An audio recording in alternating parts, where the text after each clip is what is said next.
Hello everyone, welcome to Anandam study classes. ये lecture specially class 10th के लिए है। अगर आप क्लास 10th में हैं तो आप इसको ज़रूर देखें। आप लोग का तो डेट शीट भी आ चुका है, एग्जामिनेशन आने वाले हैं आप लोग के।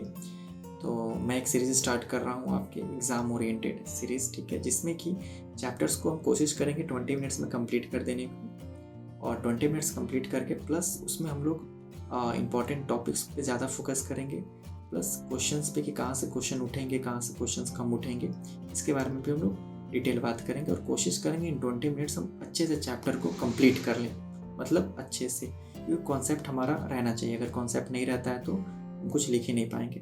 तो अंडरस्टैंडिंग हमारा अच्छा खासा होना चाहिए चैप्टर के बारे में, तभी हम जो क्वेश्चन है उसको अटैम्प्ट कर पाएंगे। तो यही एग्ज़ाम ओरिएंटेड सीरीज़, जिसमें कि आपको बहुत फ़ायदा होगा। आपके जितने भी मित्रगण हैं उनको आप शेयर करें। अगर क्लास 10th में है तो उनको बहुत फ़ायदा होगा, ठीक है। तो स्टार्ट कर रहे हैं। पहला चैप्टर है पावर शेयरिंग। चलिए देखते हैं पावर शेयरिंग का। हाँ, चलिए स्टार्ट करते हैं चैप्टर को। पावर शेयरिंग आपके देखिए हमें पढ़ना क्या क्या है पावर शेयरिंग में। सबसे पहले हमें ये पता होना चाहिए। तो सबसे पहले हमें डिफिनीशन देखेंगे, फिर श्रीलंका और बेल्जियम के बारे में जो स्टोरी है, जो बेसिक बातें हैं वो हम समझेंगे। फिर थोड़ा सा डेप्थ पढ़ेंगे श्रीलंका के बारे में कि वहाँ पे जो मेजोरिटेरिज्म था उसका क्या स्थिति था, फिर एकोमोडेशन क्या था बेल्जियम का, ठीक है। फिर पावर शेयरिंग क्यों डिजायरेबल है, मतलब लास्ट में कंक्लूड करते हुए हम चीजें समझेंगे कि power sharing is why power sharing is desirable. फिर फॉर्म्स ऑफ पावर शेयरिंग के बारे में पढ़ेंगे कि फॉर्म्स ऑफ पावर शेयरिंग में आपके हमें हॉरिजेंटल, वर्टिकल, आपके different social group and political pressure group and movement, ठीक है। अब सवाल आता है कि भैया जो कंटेंट है, जो पावर शेयरिंग में जितने कंटेंट्स हैं उसमें इम्पोर्टेंट क्या है, हमें किस पे ज़्यादा फोकस करना चाहिए, किससे ज़्यादा क्वेश्चंस आएंगे, किससे बोर्ड क्वेश्चन कर सकता है, किसको ज़्यादा पढ़ना चाहिए। तो देखिए अगर हम बात करें इम्पोर्टेंट की, तो देखिए यहाँ से आपके ये जो है ना, यहाँ तक VVI है, VVI है, इसको आपको करके ही जाना है, ठीक है। अगर आप पावर शेयरिंग पढ़ रहे हो तो इसको आपको भूलना नहीं है। कौन कौन, why power sharing is desirable and forms of power sharing आपके में हॉरिजेंटल एंड वर्टिकल, ये आपको करके ही जाना है, ठीक है। ये डिफरेंट सोशल ग्रुप, ये जस्ट एक लाइन दिया है एनसीईआरटी में आपके इन दोनों के बारे में, इसलिए political parties, pressure group, just एक आइडिया दिया है कि ये सब भी होते हैं। बट मेनली आपको हॉरिजेंटल और वर्टिकल पावर शेयरिंग पे ज़्यादा फोकस करना है। यहाँ से क्वेश्चंस आते भी हैं, क्वेश्चंस आएंगे इन दोनों के डिफरेंसेस करके, कि इन दोनों का डिफरेंसेस आप करो, या हॉरिजेंटल पावर शेयरिंग क्या है एक तरीके से। फिर आता है why power sharing is desirable, इस पे भी क्वेश्चन बनते हैं, ठीक है। मोरल रीजन क्या है, प्रूडेंशियल रीजन क्या है, इसको हम लोग देखेंगे, बहुत अच्छे से करेंगे। फिर एकोमोडेशन और मेजोरिटेरियनिज्म, यहाँ पे देखिए यहाँ पे क्या क्वेश्चन बनते हैं, यहाँ पे बनते हैं या तो श्रीलंका से बनेगा एथनिक कॉम्पोजिशन के बारे में, अच्छे से आप उसके एथनिक कॉम्पोजिशन के बारे में बताओ। और बेल्जियम से बनता है कि बेल्जियम का जो मॉडल था, एक्सप्लेन द बेल्जियम मॉडल, ठीक है, बोर्ड ये पूछता है, तो इसको भी देखेंगे हम। फिर ये जो ऊपर है इसको और इसको आप स्किप कर सकते हो ठीक है। ये जस्ट बेसिक्स आइडिया के लिए आपको दिया है कि श्रीलंका क्या है, कहाँ है, बेल्जियम क्या है, कहाँ है, ठीक है। तो लेकिन पढ़ लोगे तो थोड़ा सा एक आइडिया रहेगा, कोई दिक्कत नहीं है। लेकिन आप कम से कम जब चैप्टर पढ़ रहे हो तो इसको फोकस करके चलना है यहाँ से, ठीक है। ये सब आपके इम्पोर्टेंट टॉपिक हैं, यहाँ से, यहाँ से, यहाँ से और यहाँ से, ठीक है। ये सब बहुत इम्पोर्टेंट है, यहाँ से क्वेश्चंस मेनली पूछे ही जाते हैं आपके। चलिए स्टार्ट करते हैं और समझते हैं पावर शेयरिंग को। ठीक है, नेक्स्ट स्लाइड में हम समझेंगे, ये हमारा नेक्स्ट स्लाइड आ गया। ठीक है, पावर शेयरिंग का अगर मीनिंग की बात करें, वैसे मीनिंग बोर्ड आपसे पूछेगा नहीं कभी कि what is power sharing, but एक बेसिक अंडरस्टैंडिंग के लिए, चैप्टर के अंडरस्टैंडिंग के लिए आपको पता होना चाहिए कि पावर शेयरिंग का मतलब क्या है। देखिए पावर शेयरिंग का मतलब होता है power divided into different levels, या लेवल्स और ऑर्गन्स, ठीक है। तो मतलब पावर क्या हो, यानी जो सत्ता है, सत्ता का विभाजन होना चाहिए, सत्ता का आपकी साझेदारी होना चाहिए डिफरेंट लेवल्स ऑफ गवर्नमेंट या ऑर्गन्स ऑफ गवर्नमेंट। लेवल्स और गवर्नमेंट आई थिंक आपको पता हो, नहीं पता हो तो लास्ट तक हम इसको अच्छे से कर लेंगे, क्योंकि जब हॉरिजेंटल और वर्टिकल देखेंगे तो ये चीजें क्लियर हो जाएंगी, ठीक है। तो देखिए सिंपली एक लाइन में बोलना है तो power sharing is sharing of our responsibilities. ठीक है, जब रिस्पॉन्सिबिलिटीज, जब चीज़ों को हम लोग डिवाइड करते हैं, जब एक सिस्टम को स्मूथ चलाने के लिए भी हम क्या करते हैं, पावर को डिवाइड करते हैं। ठीक है, पावर को डिफरेंट लेवल्स में या ऑर्गन्स में जब डिवाइड कर देंगे तो that is called the power sharing.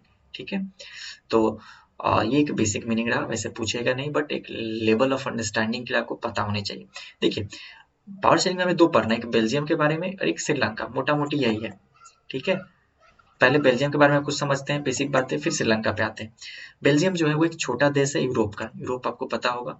ठीक है, मेरे पीछे मैप भी है, इसमें आपको नहीं दिखेगा, वैसे मैप आपको दिखाऊंगा। ठीक है, और मैप में इसका लोकेशन भी मैं आपको दिखा दूंगा। ठीक है, स्मॉलर कंट्री है यूरोप में, यूरोप एक कॉन्टिनेंट होता है जिस तरह एशिया है आपके, तो यूरोप एक आपके कॉन्टिनेंट है जिसमें क्या है, एक छोटा देश है, कौन है, बेल्जियम। ठीक है, वो सिचुएटेड है आपके यूरोप में और वहाँ का बहुत छोटा है। और इसको दिखाने के लिए एनसीईआरटी ने कहा है कि स्टेट ऑफ हरियाणा, यानी हरियाणा से भी बहुत छोटा है। ठीक है, हरियाणा को एक रेफरेंस लिया गया जिससे कि बताया जाए कि कितना छोटा है बेल्जियम। ठीक है, ये जिसका बॉर्डर की बात करें तो नीदरलैंड और फ्रांस, जर्मनी इसके बगल के देश हैं। इसको याद रखना है, वन लाइनर में आपके पूछा जा सकता है और ऑब्जेक्टिव के लिए भी इंपॉर्टेंट है। पॉपुलेशन की बात करें तो 1 करोड़ इसका पॉपुलेशन है, about the half of Haryana, Haryana का भी आधा पॉपुलेशन है, यानी हरियाणा का 2 करोड़ है तो इसका 1 करोड़ होगा।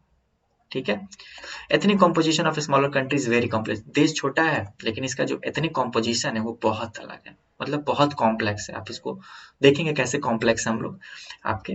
देखिए, एथनिक की बात करें तो देखिए, एथनिक कॉम्पोजिशन का मतलब होता है, मतलब एक लार्ज ग्रुप जिनका कॉमन कल्चर हो, एक कॉमन आइडेंटिटी हो, उनका ओरिजिन भी सेम हो, आपके कलर भी सेम हो, तो ये लोग क्या होते हैं, एक एथनिक कॉम्पोजिशन में आते हैं। ठीक है, जिनका कल्चर सेम रहता है तो that is called ethnic people. ठीक है, तो मतलब जिनके कॉमन चीजें हो जाती हैं, कॉमन कल्चर हो जाती हैं, एक नेशनलिटी भी कॉमन हो जा रही हैं, कॉमन ट्राइब से आ रहे हैं, तो that is called the ethnic. ठीक है, इसका मतलब होता है एथनिक। आपके एथनिक का हिंदी मतलब होता है जातीय भी।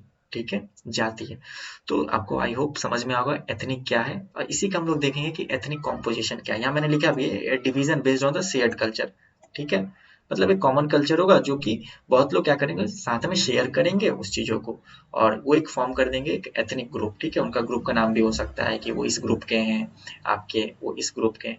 तो ये that means the ethnic composition, इसका मतलब होता है एथनिक कॉम्पोजिशन। आई होप आपको क्लियर हो, आगे बढ़ते हैं। देखिए, श्रीलंका की बात करें तो श्रीलंका एक आइलैंड नेशन है। ठीक है, आइलैंड समझते ही हैं, मतलब इसके पास मतलब एक द्वीप पे है कंट्री। ठीक है, ना कि एक बड़ा सा इसके पास लैंड है, नहीं, एक द्वीप है, समुद्र के बीच में आपका देश है, तो आइलैंड नेशन है।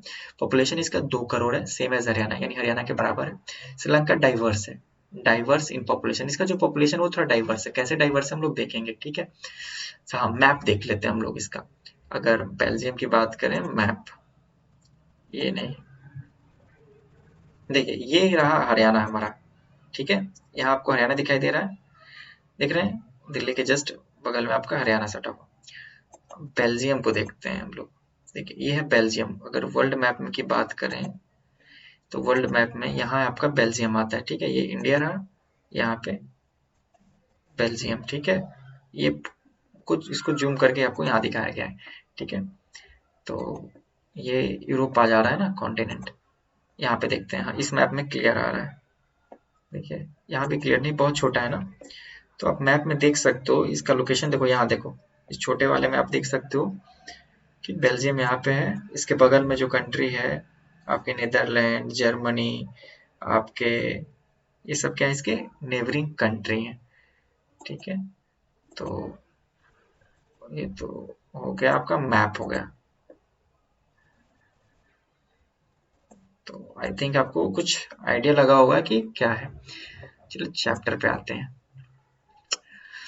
तो ये था बेसिक्स हमारा कि बेल्जियम क्या है, श्रीलंका क्या है। आई होप आपको क्लियर हो, इसको याद रखना, वन लाइनर के लिए इंपॉर्टेंट है चीजें। आगे अब एथनिक कॉम्पोजिशन श्रीलंका की बात करते हैं। श्रीलंका का एथनिक कॉम्पोजिशन क्या था। देखिए, श्रीलंका में 2 ग्रुप थे, मेजर 2 ग्रुप थे। एक था सिन्हाला जो कि 74% था।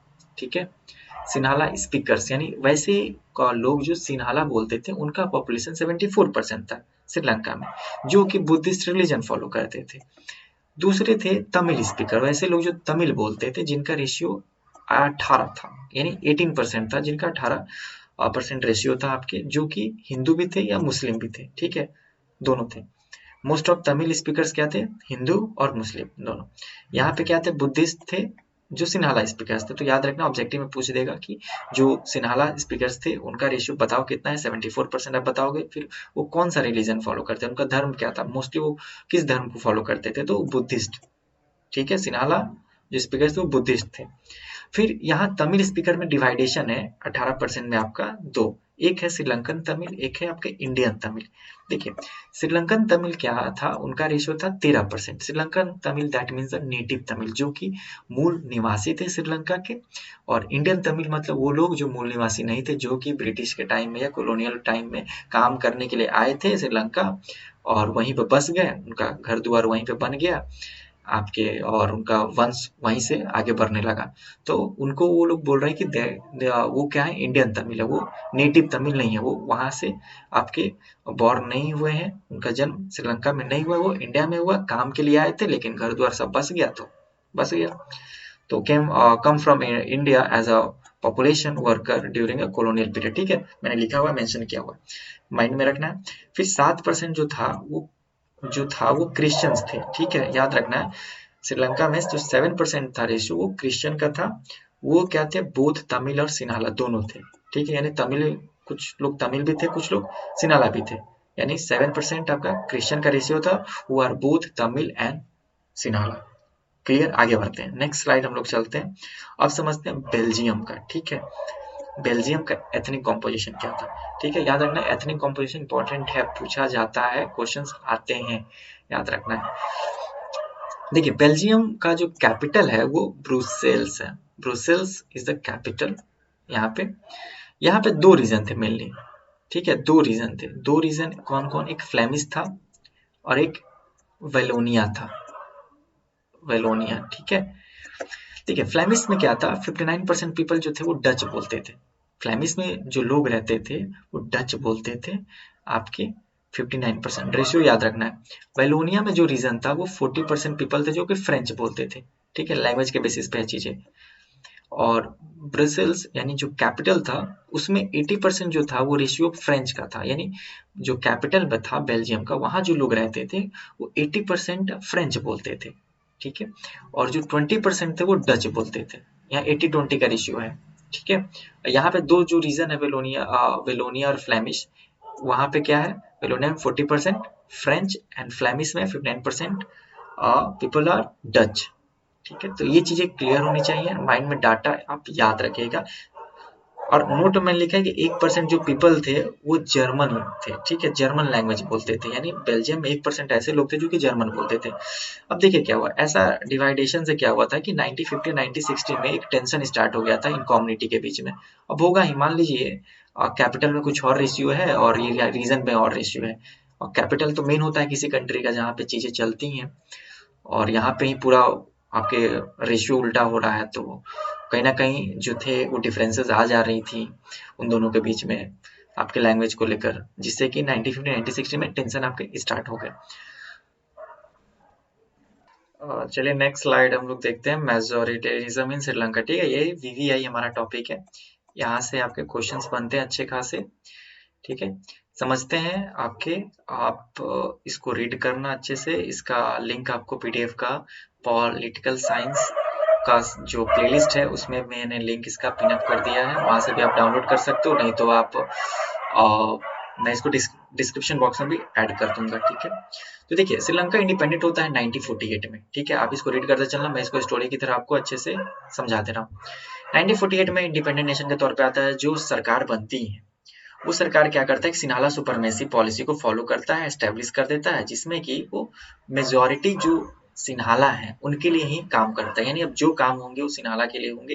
1956 में क्या कर देते हैं, सरकार जो है वो सिन्हाला को एज ऑफिशियल लैंग्वेज बना देते हैं। ठीक है, देखिए सिन्हाला को एक कम्युनिटी को खुश करने के लिए, एक मेजोरिटी वर्ग को खुश करने के लिए उन्होंने ऑफिशियल लैंग्वेज बना दिया सिन्हाला को। ठीक है, ऑफिशियल लैंग्वेज हो जाने का मतलब होता है कि जो सरकार है उसके अब काम उस लैंग्वेज में होंगे। ठीक है, सरकार का अब जो जितने भी रिटन डॉक्यूमेंट कुछ भी पब्लिश करना होगा या कुछ भी स्कीम चलाना होगा वो सिन्हाला जो लैंग्वेज है उसके में चलेंगे आपके। जो ऑफिशियल लैंग्वेज को रिकॉग्नाइज कर दिया मतलब उसमें अब काम होना शुरू हो गया है। ठीक है, उसी में काम होगा। आपका ऑफिशियल लैंग्वेज में ही। तो ये काम था। फिर गवर्नमेंट ने क्या किया, एक प्रिफरेंशियल पॉलिसी को फॉलो कर रहा था। प्रिफरेंशियल पॉलिसी में क्या हो रहा था कि जो भी एप्लीकेंट, अगर सिन्हाला एप्लीकेंट हैं या जो लोग सिन्हाला स्पीकर्स हैं, उनको गवर्नमेंट जॉब्स में आपको अच्छा खासा रियायत, अच्छा खासा प्रेफरेंस मिलेगा।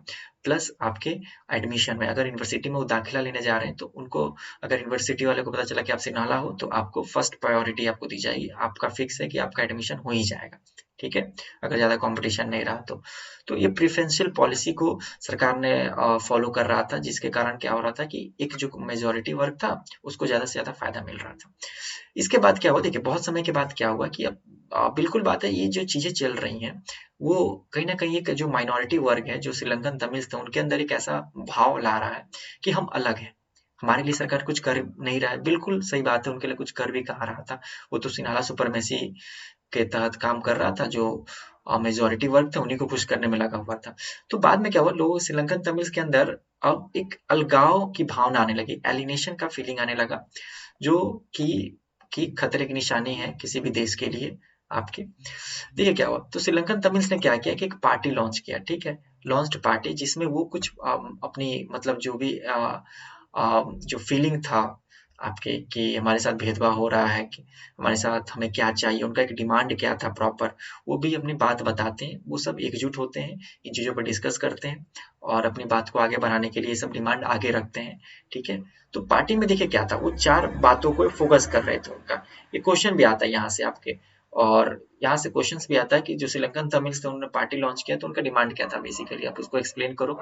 या आप लॉन्ग क्वेश्चन में अगर आता है तो आप मेजोरिटेरिज्म को एक्सप्लेन करने के लिए आएगा, तो इन सब बातों को आप लिखोगे तो आपका आंसर राइटिंग और अच्छे से हो जाएगा, ठीक है। तो देखिए श्रीलंकन तमिल ने पार्टी लॉन्च किया, जिसमें उनका पहला डिमांड था कि ऑफिशियल लैंग्वेज को तमिल बनाए, तमिल को भी एज ऑफिशियल लैंग्वेज वो रिकॉग्नाइज कर रहे हैं, ठीक है, उनका पहला डिमांड। दूसरा था कि वो स्ट्रगल अगेंस्ट फॉर अनइक्वालिटी, बिल्कुल बात है, वो जो अनइक्वालिटी थी, मतलब एक वर्ग को सबसे ज्यादा फायदा और उनके लिए कुछ है ही नहीं, तो कहीं ना कहीं जो अनइक्वालिटी था वो ट्रीट हो रहा था इन लोगों के सामने, तो वो स्ट्रगल कर रहे थे अगेंस्ट फॉर अनइक्वालिटी, ठीक है, इसके खिलाफ वो लोग संघर्ष भी कर रहे थे। और they demanded equal opportunity and jobs, ठीक है, वो इक्वल अपॉर्चुनिटी की डिमांड कर रहे थे श्रीलंकन तमिल्स आपके, कि जितना ज्यादा उन्हें इक्वली ट्रीट करे, इक्वल अपॉर्चुनिटी मिलना चाहिए आपके जॉब में, एज ए यूनिवर्सिटी में, मतलब हर एक जगह उनको इक्वल अपॉर्चुनिटी ट्रीट हो, ठीक है। लास्ट में उनका डिमांड क्या था, देखिए लास्टली था कि इंडिपेंडेंट नेशन की उन्होंने मांग कर दी थी। इंडिपेंडेंट नेशन कहा कि हमें तमिल एलम दे दो, कहाँ पे, नॉर्थ में भी या साउथर्न पार्ट ऑफ श्रीलंका में, ठीक है। अब ये तो होने से रहा, ये तो मिलेगा नहीं आपके, कोई कंट्री क्यों अपने अंदर ही एक और कंट्री बना दे, ठीक है। तो वो इंडिपेंडेंट स्टेट्स देने से श्रीलंका ने मना कर दिया, जिसके कारण सिविल वॉर हो गया। सिविल वॉर मतलब होता है गृह युद्ध, यानी घर में ही क्या होना, आपस में लड़ जाना, ठीक है, जिसमें वेपन्स का, आपके हथियार का आपके इस्तेमाल होता है, जिसमें बहुत सारे ग्रुप्स बन जाते हैं आपके, जब गवर्नमेंट डिमांड फुलफिल नहीं करती तो आपस में युद्ध होने लगता है, तो गृह युद्ध होने लगा श्रीलंका में, जिसका रिजल्ट क्या हुआ कि अब एक लड़ाई होती है तो दोनों तरफ के लोग मारे जाते हैं, तो बिल्कुल बात है, मतलब थाउजेंड ऑफ पीपल, एज पर डाटा दिया हुआ है कि people of both communities have been killed, मारे गए, बिल्कुल बात है भाई, जंग जब छिड़ती है तो दोनों तरफ के लोग मारे जाते हैं, तो थाउजेंड ऑफ पीपल थे दोनों कम्युनिटी की तरफ, आपके लोग मारे गए। तो ये था आपके मेजोरिटिज्म इन श्रीलंका, ठीक है। आई होप आपको क्लियर हुआ होगा, इन सब पॉइंट्स को आपको अच्छे से रिमेंबर करना है, नोट्स एक बार रीड कर जाना। नेक्स्ट हमारा चलिए एकोमोडेशन इन बेल्जियम देखते हैं, ठीक है। अब ये हम अब बेल्जियम को सिनेरियो को देखते हैं आपके, कि बेल्जियम में वायलेशन नहीं हुआ, बेल्जियम ने कैसे चीज़ों को शॉर्ट आउट कर दिया, वहाँ पे चीज़ें वायलेट नहीं हुई और वहाँ पे चीज़ें बहुत अच्छे से स्मूथली चलने लगी, क्योंकि यहाँ भी था आपके कॉम्प्लेक्स ही चीज़ें, लेकिन बेल्जियम ने उसको अच्छे से शॉर्ट आउट किया। देखिए 1970 और 1993, ठीक है, इसमें क्या हुआ कि बेल्जियम का जो कॉन्स्टिट्यूशन था वो 4 बार अमेंड हो चुका था। अमेंड मतलब समझते हैं क्या होता है, संशोधन होता है, ठीक है। तो 4 बार उसको संशोधन किया गया एक तरीके से, ठीक है। और उसके तहत एक एलिमेंट ऑफ बेल्जियम मॉडल को लाया गया, ठीक है। क्वेश्चन यहाँ से आते हैं कि एक्सप्लेन कीजिए कि एलिमेंट ऑफ बेल्जियम मॉडल क्या था, ठीक है। तो ये पॉइंट्स आपको लिख देंगे, जितना मैं आपको एक्सप्लेन करूंगा उतना पॉइंट आप लिख दोगे तो element of Belgium model complete हो जाएगा। तो समझते हैं कि बेल्जियम जो मॉडल क्या था वो क्या था, ठीक है। देखिए पहला पॉइंट है कि जो कॉन्स्टिट्यूशन अमेंड कर दिया गया, कहा गया कि जो डच और फ्रेंच मिनिस्टर होंगे वो इक्वली उनका रिप्रेजेंटेशन होगा सेंट्रल गवर्नमेंट में, ठीक है। यानी सेंट्रल गवर्नमेंट में क्या होगा, डच और फ्रेंच मिनिस्टर दोनों का जो रिप्रेजेंटेशन होगा इक्वली होगा, यानी 5 डच तो 5 फ्रेंच बोथ, ठीक है। ये प्रिस्क्राइब कर दिया गया, ठीक है, कॉन्स्टिट्यूशन में। फिर कहा गया कि जो many powers of central government, यानी अधिकतम पावर जो सेंट्रल गवर्नमेंट का था, उसको दो रीजन कौन थे, एक फ्लेमिश था, एक वेलोनिया रीजन था। इन दोनों में के जो गवर्नमेंट थे उनको दिया गया, ठीक है। यानी स्टेट गवर्नमेंट का थोड़ा सा जुरिडिक्शन कम कर दिया गया, और जो दो स्टेट्स थे फ्लेमिश और वेलोनिया, उनके जो सरकार बनेंगी उनके पास अब पावर थोड़ा ज्यादा होगी, यानी सेंट्रल गवर्नमेंट अब कम आपका क्या करेगा, इंडल्ज होगा वहां पे। तो many powers of the central government have been given to the state of the two region of the country. उस कंट्री के दो रीजन थे फ्लेमिश और उनको, उनके सरकारों को अधिक ज्यादा से ज्यादा पावर थी, ठीक है। सेंट्रल गवर्नमेंट का इंटरफेरेंस कम हुआ। जो ब्रसेल्स थे, आपके Brussels that is a capital आपके बेल्जियम का, तो वहां पे क्या हुआ, एक सेपरेट गवर्नमेंट का कॉन्सेप्ट आया। सेपरेट गवर्नमेंट मतलब उसमें जो कम्युनिटी होंगी, बोथ कम्युनिटी, उनका इक्वल रिप्रेजेंटेशन होगा, ठीक है। तो बेल्जियम का सीन अलग था, हम देखे थे सिनेरियो, वहां पे 80-20 का सीन चल रहा था। तो वहां पे कहा गया कि देखिए अब सेपरेट गवर्नमेंट यहाँ पे रहेगा, ठीक है। सेपरेट गवर्नमेंट में क्या होगा, जो कम्युनिटी होंगे उनका इक्वल रिप्रेजेंटेशन होगा, ठीक है। ऐसी बात नहीं कि फ्रेंच का ज्यादा हो गया और डच का कम हो गया, नहीं। अगर ब्रुसेल्स है, कैपिटल है, तो दोनों का रिप्रेजेंटेशन होना चाहिए, ठीक है, दोनों का इक्वल रिप्रेजेंटेशन होगा। तो ये किया गया आपके। इसके बाद भी एक थर्ड आपके गवर्नमेंट था जिसको कम्युनिटी गवर्नमेंट कहा गया, ठीक है। कम्युनिटी गवर्नमेंट, ठीक है। ठीक है, कम्युनिटी गवर्नमेंट क्या था, it is elected by people, ठीक है, लोगों के द्वारा ही इलेक्टेड हो रहा था, belonging to one language community, ठीक है। तो जो लोग जिस कम्युनिटी से आते थे, आपके वो क्या करते थे, एक अपना कम्युनिटी गवर्नमेंट को फॉर्म करते थे, ठीक है। जैसे डच थे, फ्रेंच थे एंड जर्मन स्पीकिंग थे, ठीक है।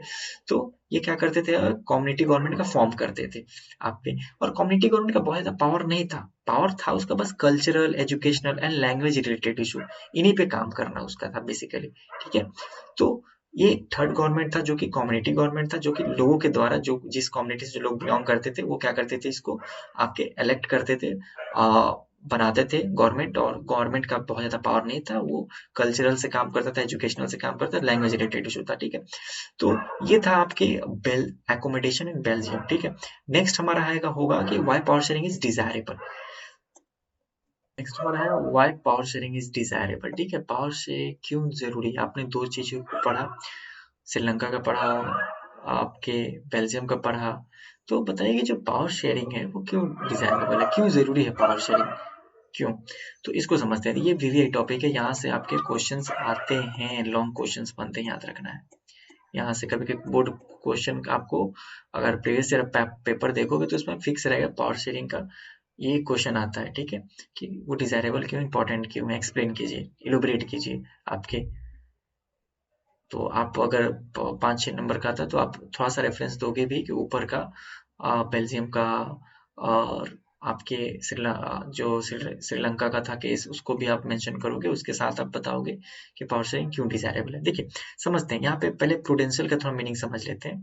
प्रूडेंशियल मीन्स होता है बेस्ड ऑन द प्रूडेंस और careful calculation of gains and losses. Simply देखिए, हमें पावर शेयरिंग में दो पढ़ना है, एक मोरल रीजन, एक प्रूडेंशियल रीजन, ठीक है। प्रूडेंशियल रीजन कहने का मतलब है, हम इसको एग्जांपल समझते हैं कि फॉर एग्जांपल आपको पता है कि आपको वहां जाने से आपका हानि होगा। ये कौन कह रहा है, आपका दिमाग कहता है। आप कहते हो कि मुझे लग रहा है कि नहीं, वहां अगर जाते हैं तो मेरा लॉस होगा, वहां नहीं जाना चाहिए। क्यों, ये मेरा दिमाग कह रहा है। तो ये आपका समझदारी, कहीं ना कहीं हम अपनी समझदारी का उपयोग करते हैं चीजों को काम करने के समय में, तो वो हमारा एक समझदारी रहता है। तो यहाँ पे दो रीजन है, एक आपके समझदारी के बेसिस का पे, एक मोरल रीजन। मोरल रीजन कहने का मतलब है कि देखिए, मोरल कोई चीज फिक्स है, कुछ सिद्धांत फिक्स है। अगर honesty is the best policy, ये क्या एक मोरल है। हाँ, आप गलत करोगे किसी के साथ तो आपके साथ भी गलत होगा, ये सब चीजें मोरल है? हमेशा सही के रास्ते पे चलना चाहिए, तो ये सब क्या एक मोरल चीजें हैं, जो आपकी नैतिकता, ठीक है। तो एक प्रूडेंशियल मतलब आपने चीजों को समझा, पढ़ा, अब आपकी समझदारी क्या आ रही है, ठीक है। आपका समझदारी क्या आ रहा है, आप क्या निष्कर्ष निकाल रहे हो उन चीजों से, ठीक है। तो ये आपको फर्क होना चाहिए। आपने अभी इतना चीज पढ़ा, तो आपको पावर शेयरिंग आपने पढ़ा, तो आपकी समझदारी अब क्या कहती है, एनसीईआरटी ये आपको समझाना चाह रहा है कि आपकी समझदारी अब क्या कहना चाहती है। और एक मोरल, एक तो फिक्स होगा, जैसे डेमोक्रेसी है उसके कुछ सिद्धांत फिक्स हैं कि ये चीजें होंगी ही होंगी आपके। लेकिन बहुत जब प्रैक्टिकली अप्रोच में आते हैं तो हमें पता चलता है कि ना ना ये चीजें फॉलो नहीं होंगी। तो यहाँ पे आपको समझना है कि जो प्रूडेंशियल है वो समझदारी के बेसिस पे, यानी आपने जो पावर शेयरिंग अभी इतना पढ़ा, तो अब आपका जो समझदारी है, जो दिमाग है आपके, वो क्या कह रहा है कि नहीं होना चाहिए। मोरल चीजें तो फिक्स है कि नहीं, वो तो कॉन्सेप्ट जो चीजें हैं उससे रिलेटेड वो चीजें फिक्स रहेंगी। ठीक है, तो समझते हैं। आई होप आपको क्लियर होगा, क्योंकि क्लियर होना बहुत जरूरी है, क्योंकि बहुत डाउट रह जाता है बच्चों को, समझ में नहीं आता है कि प्रूडेंशियल क्या है, आपके मोरल क्या है। तो ये आप दो चीजें आपको क्लियर होनी चाहिए। ठीक है, देखिए प्रूडेंशियल रीजन में क्या है कि power sharing is good, power sharing अच्छा है because it help us to reduce the possibility of social conflict between a social group. ठीक है, सही बात बोला, क्योंकि ऊपर हमने देखा है कि अगर पावर को डिवाइड कर देते हैं तो हमें क्या होगा, सोशल कॉन्फ्लिक्ट देखने को नहीं मिलेगा। ठीक है, जितने भी सोशल ग्रुप्स हैं उनमें कॉन्फ्लिक्ट नहीं होगा। हमने क्या किया, अब बेल्जियम में क्या किया था, पावर को शेयर कर दिया, कॉन्स्टिट्यूशन को अमेंड किया, एलिमेंट ऑफ बेल्जियम मॉडल लाया जिसमें कि पावर को अच्छे से शेयर किया, जिसका कारण क्या था कि उनके बीच क्या हुआ, लड़ाई नहीं हुआ। ठीक है, तो ये समझदारी। ठीक है, आगे बढ़ते हैं। It is good way to ensure the stability in political order, बिल्कुल सही बात है। आपके लड़ाई होता तो पॉलिटिकली आपके क्या होती, इंस्टेबिलिटी आती, इंस्टेबिलिटी आती। लेकिन हमने क्या किया, पावर को डिवाइड कर दिया, पावर को बांट दिया अच्छे से, तो क्या हो गया कि जो पॉलिटिकल ऑर्डर है वो बिगड़ा नहीं हमारा, वो स्टेबल रहा। और जब पॉलिटिकल ऑर्डर सही रहेगा तभी आपका कंट्री क्या होगा, गवर्नमेंट रन करेंगी, स्मूथ रन करेंगी, और डेवलपमेंट प्रोग्राम्स चलेंगे, तब एक कंट्री का डेवलप होगा। तो जो पॉलिटिकल ऑर्डर है वो क्या स्टेबल रहा। हमने क्या किया, पावर को एज अ शेयर कर दिया आपके। ठीक है, तो ये दो ही रीजन है आपके, लेकिन आपको समझना है कि ये समझाना क्या चाह रहा है। ठीक है, मोरल में देखें तो मोरल कह रहा है कि power sharing is the very spirit of democracy. मतलब डेमोक्रेसी का क्या है, एक तरीके से आत्मा ही है पावर शेयरिंग। अगर डेमोक्रेसी की अगर बात करते हैं तो डेमोक्रेसी में आपके पावर को डिवाइड ही किया जाता है, जितना ज्यादा हो सके हम उसको बांटें, जितना ज्यादा से ज्यादा लोगों के हाथ में चीजों को दें, दैट इज कॉल्ड लोकतंत्र। तो ये बोल रहा है कि स्पिरिट ऑफ डेमोक्रेसी है। कभी कभी क्या होता है, एग्जामिनेशन में क्वेश्चन आता है, ऐसे कर देता है quote, power sharing is the spirit of democracy, elaborate या जस्टिफाई दिस। तो आपको जस्टिफाई करने के लिए क्या कीजिएगा, आपको जस्टिफाई करने के लिए आप इन चीजों को मेंशन कीजिएगा, प्लस जो केस आपने पढ़ा, दो सिन्हाला के बारे में, जो श्रीलंका के बारे में, प्लस आपके जो बेल्जियम, इन सब के बारे में जो आपने पढ़ा उसको आप उतारोगे और उससे आप इसको एक्सप्लेन करोगे। ठीक है, तो स्पिरिट ऑफ डेमोक्रेसी कह रहा है कि मोरल रीजन है कि बेसिकली ये चीजें हैं। People have right to be consulted on how they are to be govern. देखिए बिल्कुल बात है, लोगों के पास ये अधिकार होने चाहिए कि वो खुद चूज करें, खुद देखें, खुद चर्चा करें कि हमें किस तरह के शासन की जरूरत है। ठीक है, तो ये दैट इज द प्रूडेंशियल और मोरल रीजन। यहाँ अंडरस्टैंडिंग ला रहा है एनसीईआरटी, आपको ये समझना है। ठीक है, पॉइंट्स और बन जाएंगे जब आप अंडरस्टैंड कर लोगे प्रूडेंशियल रीजन क्या है, मोरल रीजन क्या है।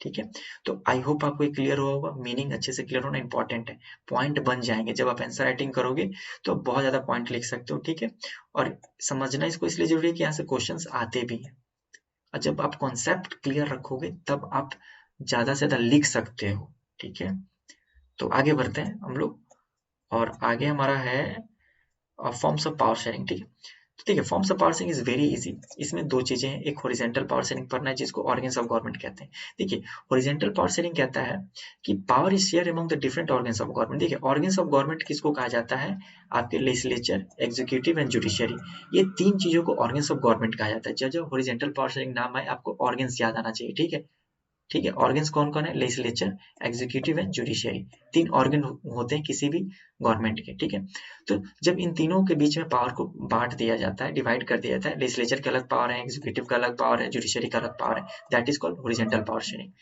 तो जब सरकार ने में मतलब गवर्नमेंट का ये ऑर्गन्स हैं और इन ऑर्गन्स में पावर अलग अलग बटे हुए हैं, that is called horizontal power sharing. ठीक है, चेक एंड बैलेंस एक टर्म आता है। ठीक है, देखो चेक एंड बैलेंस क्या टर्म है। इसे एक सिंपल समझने वाली बात है। देखिए, लेजिस्लेचर का अलग जुरिडिक्शन होता है, एग्जीक्यूटिव का अलग होता है जुडिशियरी। जुडिशियरी हम जानते हैं कि एक इंडिपेंडेंट बॉडी होता है इन इंडिया, ठीक है। ये इंडिपेंडेंट होता है, ये किसी पे डिपेंडेंट नहीं होता है, याद रखना है। एक तरीके से पूरी तरह से स्वतंत्र रहता है अपने काम को लेकर, अपने डिसीजन को लेकर, पूरा कॉन्स्टिट्यूशनली चीजें चलता है ये। तो यहाँ पे क्या होता है कि देखिए, लेजिस्लेचर में कानून बनते हैं, आपको पता है। एग्जीक्यूटिव का इम्प्लीमेंटेशन का काम होता है, यहाँ से पार्लियामेंट ने कानून बनाया, संसद ने अब इसको जो एग्जीक्यूटिव पार्ट है उसको क्या करता है, इसको इम्प्लीमेंट करता है एक तरीके से। अगर मान लीजिए पॉलिसी ठीक नहीं बना एक तरीके से और कुछ गड़बड़ हुई चीजें, तो जो जुडिशियरी है वो क्या करता है, पॉलिसी को रिव्यू कर लेता है, नहीं तो कमीशन बैठा देगा, देखेगा। तो यहाँ से फिर चेक एंड बैलेंस चल के, ठीक है। यहाँ से देखो पॉलिसी आ रहा है लेजिस्लेचर से एग्जीक्यूटिव पे, और कुछ दिक्कत होता है तो जुडिशियरी, और जुडिशियरी को डाउट लगता है तो फिर भेज देता है एग्जीक्यूटिव आपके लेजिस्लेचर। मतलब चेक एंड बैलेंस चलता है, ठीक है, अच्छे से। तो यहाँ पे चेक एंड बैलेंस का सिंपल मीनिंग कह रहा है कि जजेस are appointed by the executive. Simple बात है, देखिए एग्जीक्यूटिव के थ्रू ही जजेस अपॉइंट होते हैं। इसका भी जो प्रेसिडेंट है इट इज ऑल्सो एग्जीक्यूटिव, ठीक है, वो भी एक एग्जीक्यूटिव का पार्ट हो। जो पीएम होते हैं वो भी एग्जीक्यूटिव के पार्ट होते हैं, ठीक है। तो जजेस अपॉइंटेड होते हैं वो एग्जीक्यूटिव के थ्रू, ठीक है। और वो they are check the functioning of executive, और वो क्या करते हैं, फंक्शनिंग को चेक करते हैं एग्जीक्यूटिव के, and the law made by the legislature, ठीक है। दिस इज अरेंजमेंट, ये एक arrangement that is called the check and balance, ठीक है। मतलब जजेस अपॉइंटेड होते हैं by the executive, they can check the functioning of executive, ठीक है। आपके law made by the legislature, जो कानून बनते हैं लेजिस्लेचर के थ्रू, उसको चेक एंड बैलेंस करने का काम होते रहता है आपके जुडिशियरी से। ये देखिए, वो जब होगा वो जुडिशियरी से ही स्टार्ट होगा, ठीक है, याद रखिएगा, जुडिशियरी से ही स्टार्ट होगा, क्योंकि judiciary is a independent body, तो याद रखना है, ठीक है। जजेस are the part of the judiciary, ये जुडिशियरी का पार्ट है, ठीक है। तो इस अरेंजमेंट को हम लोग चेक एंड बैलेंस कहते हैं। क्लियर हुआ? आगे बढ़ते हैं। आगे हमारा है वर्टिकल पावर शेयरिंग। देखिए, वर्टिकल पावर शेयरिंग मतलब फेडरल, मतलब levels of government. Simple mind बनना चाहिए, लेवल्स ऑफ गवर्नमेंट, स्टेट और सेंट्रल, और एक लोकल सेल्फ जिसको डिसेंट्रलाइजेशन भी बोलते हैं, ठीक है।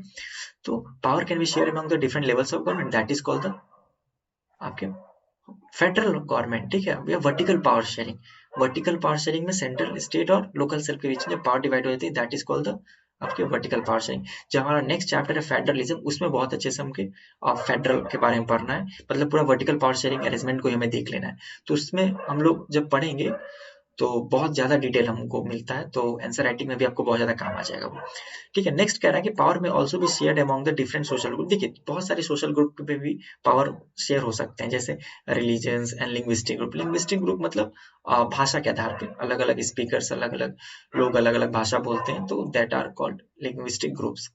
जिसका एग्जाम्पल है community government, yes, the best example in community government, जो कि क्या था, आपके जो कम्युनिटी थे, डिफरेंट डिफरेंट जो स्पीकर्स थे, उसके बेसिस पे क्या हो रहा था, गवर्नमेंट को अपॉइंट किया जा रहा था। तो बेल्जियम में क्या था, कम्युनिटी गवर्नमेंट का था एक कॉन्सेप्ट, जो कि एग्जाम्पल है इसका।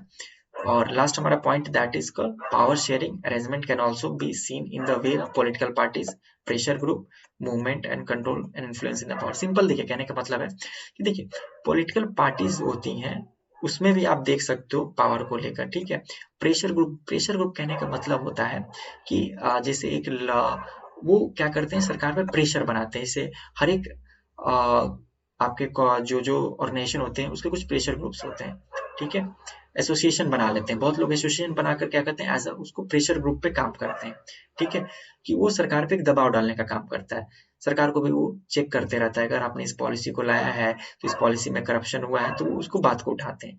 तो power sharing arrangement can also seen, मतलब ऐसे फॉर्म में भी हम लोग देखते हैं, ठीक है। प्रेशर ग्रुप के फॉर्म में देखते हैं, पॉलिटिकल पार्टीज में भी देखते हैं, बहुत सारे मूवमेंट कंट्रोल और इन्फ्लुएंस करते हैं ये लोग, ठीक है। तो पॉलिटिकल पार्टी और प्रेशर ग्रुप ये बहुत इंपॉर्टेंट है। अगर सोसाइटी और अगर कोई गवर्नमेंट है आपके, तो उसमें जो अपोजिशन पार्टी है वो भी एक इंपॉर्टेंट रोल निभाता है, वो भी पॉलिटिकल पार्टी है बट बहुत इंपॉर्टेंट रोल निभाता है, बार बार क्वेश्चनिंग करना।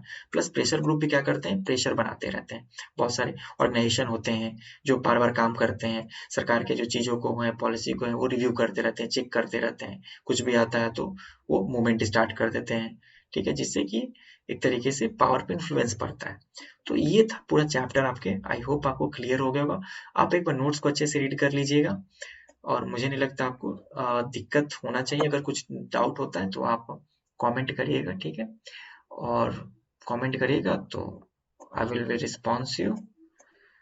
और कोई आई थिंक डाउट नहीं है। आई होप आपको क्लियर हुआ होगा। मैंने कोशिश किया है बहुत अच्छे से आपको एक्सप्लेन कर देने का। अगर कोई डाउट होता है तो आप कमेंट बॉक्स में कमेंट कीजिएगा। अगर आप चाहते हो कि इम्पोर्टेंट क्वेश्चंस पे मैं बनाऊँ या कुछ अलग जो आपका कुछ सजेशन हो रिगार्डिंग चैप्टर्स आपके या एमसीक्यू कुछ भी, तो आप फ्री हो, आप अपना जो सजेशन है वो कमेंट बॉक्स में आप पिन कर सकते हो।